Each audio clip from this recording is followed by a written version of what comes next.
What's up guys, this is Wenzes. Welcome back to my channel where we talk about creating an epic life on your terms. Today we're taking INFJ's empath abilities under the microscope because not all empaths are INFJs of course, but I don't think I've ever met an INFJ who wouldn't consider themselves an empath. It's something that we wear as a badge of honor, but it also causes a lot of pain if we're not careful. So what I want to talk to you about today is how you can use your empath abilities to create amazing results in your life and at the same time limit all of those dynamics that pull you down because of it. Before we get started, I want to remind you, if you want to take the next step in creating your epic life, then join the bootcamp or work with me privately. All the information you find below. So why are so many INFJs self-proclaimed empaths? The reason for it is our strong intuition in combination with our feeling side. That gives us the ability to understand people very deeply if we lean into it. And this is something I didn't think was a choice. I felt like this is how I am,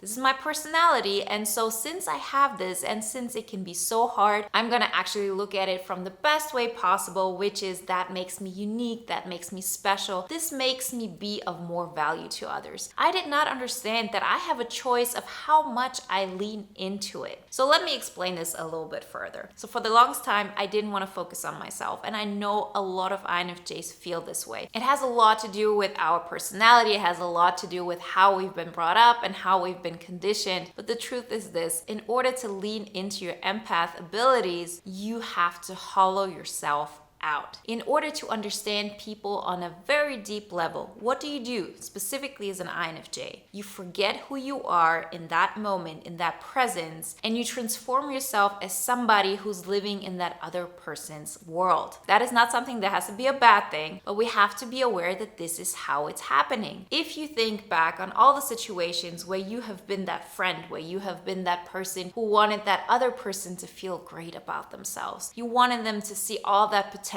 that you see in them. What do? You try to understand as much about them as you possibly can. You look at what kind of music they listen to. You lean into all the things that cause them pain, that causes them excitement. Whatever it is, you become part of their worldview. And it has a lot to do with the fact that we have such a strong intuition. We love absorbing those things. It's like practice. So as long as you do this and you keep your personal boundaries intact, there's nothing wrong with it, of course. And we can use those abilities to help others, to help ourselves, to create amazing results in people's lives. But we can only do this if we're aware that this is a choice. This is something that you do proactively. It's not something that happens to you. And most of us are not aware of it. I wasn't aware of it. I wasn't aware that I have a choice of how I feel about certain things. How often have you been in situations where you wanted to dislike somebody, but you couldn't? Your heart was in it. Or you had a very strong feeling of that's the way you should act in that situation, and you're so convinced of it. There is no other reality for you. That is because we have already absorbed so much of, for example, that person's reality. And the problem with this is that the more you do that, the more you hollow yourself out in order to understand that person, the less you will be of benefit to them. We completely underestimate this. This can be so dangerous because we feel like I've done everything for you. I have understood you so deeply. I've been your best friend. I have been your biggest supporter. And now more and more you don't value what I give. It's like that other person needs more and more and more, and I just don't have anything left to give. The reason why this is happening is because you're not actually helping that person, you're enabling them. And it's so hard for us empaths and INFJs to figure out, where's the balance in this? When am I actively helping that person? And when am I creating a codependent relationship where that person is allowed to stay in their negative habits, in their own negative thoughts, and I'm just there helping them to survive?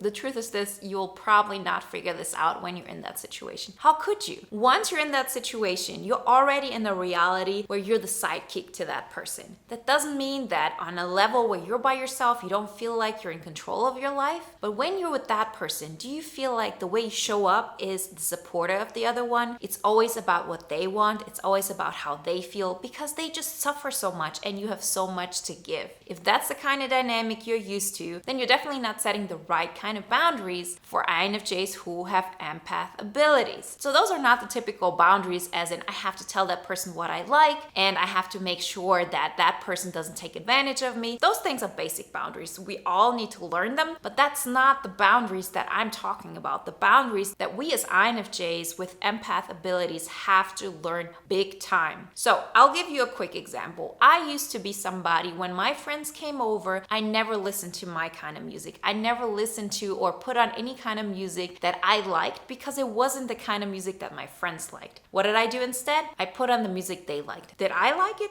No, not really, but that wasn't even up for debate. I would have never thought of putting something on that was good for me, that made me feel good, because I was always focused on how are they feeling. So those are some very basic examples of how we can go too far with being an empath. And you might say, well, that's just a small thing. That's just courtesy. Why do you even bring this up? I bring this up because I didn't think of those things consciously. This was happening on autopilot. I wasn't even considering putting on my music and then deciding, okay, it's my music or it's their music. Is there maybe a compromise? Is there something we can do? I was not even aware of what I wanted. I wouldn't even thought of putting something on that I prefer. And this thing goes further than you actually think. Because one of the main reasons why we do this, yes, it's because we love to absorb information, because we're really good at it. But at the same time, because we're afraid to look into what we want. We're afraid to show up as somebody who isn't this empath person, who isn't somebody who can give so much to that person as an attention, as an understanding them deeply. And if we're not that person, if we're not that empath, who's gonna like us? How are they gonna wanna have us around? The only reason why they do that is because we give them so much. That's how I felt. And I know from a lot of my clients and the people I work in the bootcamp as well, this is not a one-time situation. This happens for the majority of us. So that being said, you already know that the relationship is based on codependency, because you already know the reason why you're doing this for the other person. Yes, on some level you want to help, but it's also your way of control. It's your way of saying, I value in this relationship. I do something that neglects my own preferences in favor for the other person, and therefore I get their appreciation. That is the definition of codependency. They need you and you need them as well. And the dangerous thing about this is that you need that person to need you as well. The moment that person finds somebody else that takes care of them, it's like you don't care so much about that relationship anymore. Be honest with yourself. This is something that happens over and over again. So we keep them wanting more. This is how our dynamic works. And this is not just in romantic relationships. This is also with friendships. This is with colleagues. This is with family. It's a typical dynamic. And this dynamic is not only holding the other person back, most importantly, it's holding you back. Because as long as you're focused on that person, as long as you don't believe that you're lovable, respectable, and appreciated, while you focus on you first, you will recreate those situations over and over again. And looking at it from perspective of we as empaths, it comes back to the point that we feel we don't have another choice. As long as you feel like, well, that's how I am. I'm an empath. I'm an INFJ. That's my personality. I can't change anything about it. You're always going to get stuck in the same place. We wear this empath thing as a badge of honor, as I said in the beginning. So what has to happen for you to say, I don't want to be an empath anymore, or I don't want to be an empath to that extent? Because on top of all the situation I just mentioned, you also get in situations over and over again where people are suffering and they pull you down with them. It's something that you feel you have to do. If you wouldn't do it, you wouldn't be a good person.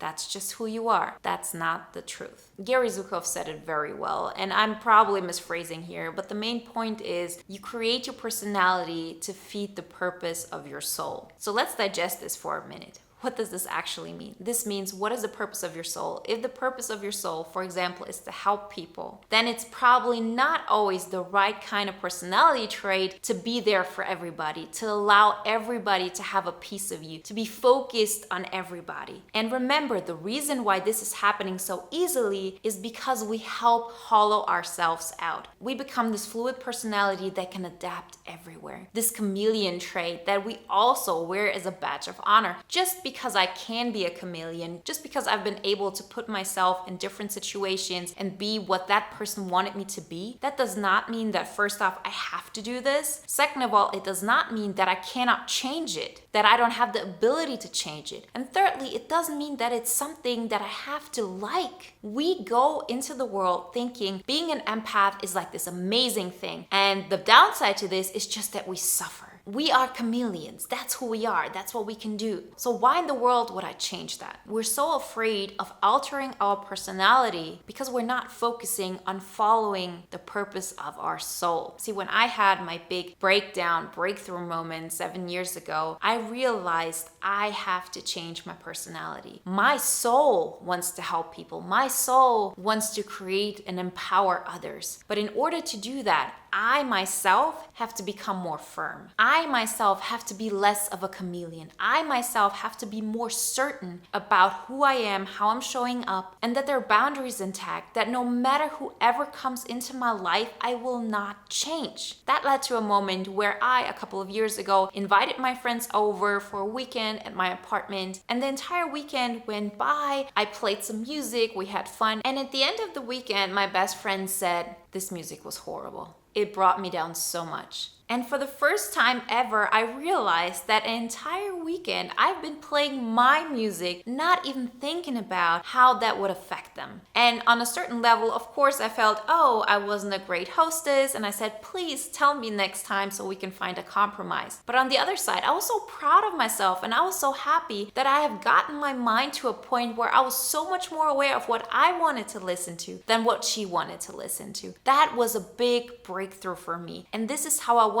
you to look at empath abilities. Just because you can doesn't mean that you have to. Because she could have told me right away, listen, this is not my music, let's find a compromise, and we would have done that. But I didn't go on default thinking about what she wants. And this is of course something that has like very little effect on your life, of those like, do I put my music on? But you make 60,000 decisions every single day. And if those 60,000 decisions are based on what everybody wants around you, you will never get closer to where you want to be. And if you follow the purpose of your soul, which is to give, to create more kindness, to add to a better world, you'll see that it's not a bad thing to create a harder shell for yourself, to say, this is who I am and I'm not flexible. There has to be a part of you that is never up for debate. And when you do that, you'll automatically see that your subconscious empath abilities will go down. Meaning, if I have, for example, a session with one of my clients and I focus on them and I understand them as deeply as I can, yes, I can still find that place in me that connects with them on that level. But never ever will I get in situations again where I allow my environment or the people around me to steer me away from my core of where I want to be. My personality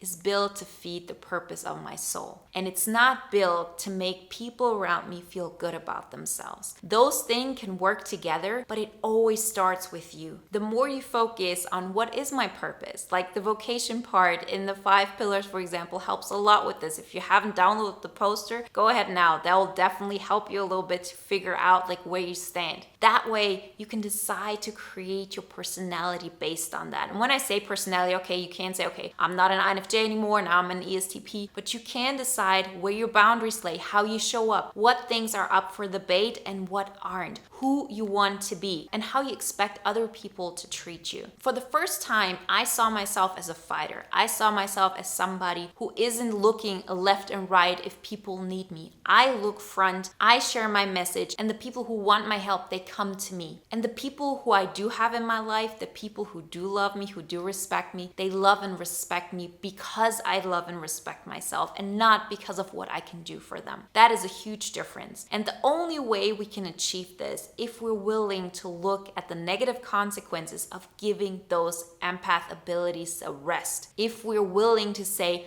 who would I be if I didn't have that? Who would I be if I did go overboard? I still love my friends deeply, but there's no comparison of how focused I was on what's going on in their mind, what they liked, who they are, how much joy I actually took from that, from seeing how they live and living through them. That's how I used to be. I'm not like this anymore. That's not the kind of relationship we have. Right now, we have a 50-50 relationship where the joy that I have in my life, I mostly get from the things I create from my life, the things where my preferences matter most. I'm not dependent on the emotions they create, so I can feel those emotions through them. And you, as an INFJ, as an empath, I want you to think about this. In what situations have you felt like you have no other choice? This is who you are, and this is also part of your ego. Are you willing to give part of that up in order to create that version that is just you, that is not up for debate? Because there is always going to be a trade-off. You'll never be able to look and understand people so deeply if you put more focus on yourself. That is something that we have to know. There is no way how you can have both things at the same time. You either focus more on you and less on them,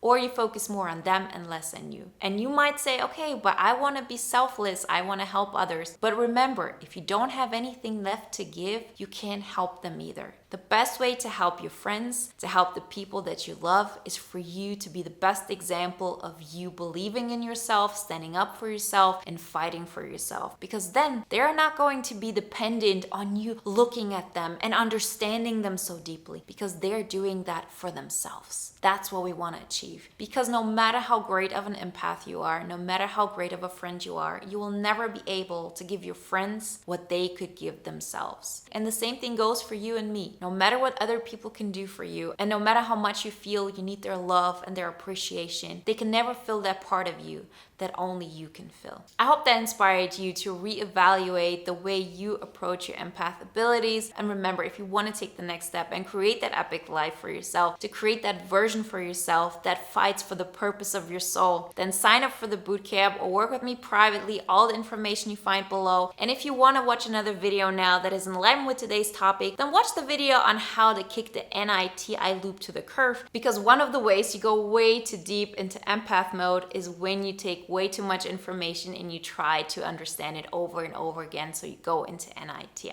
So, like always guys, I wish you a wonderful day, a great week, and I talk to you next time. Bye.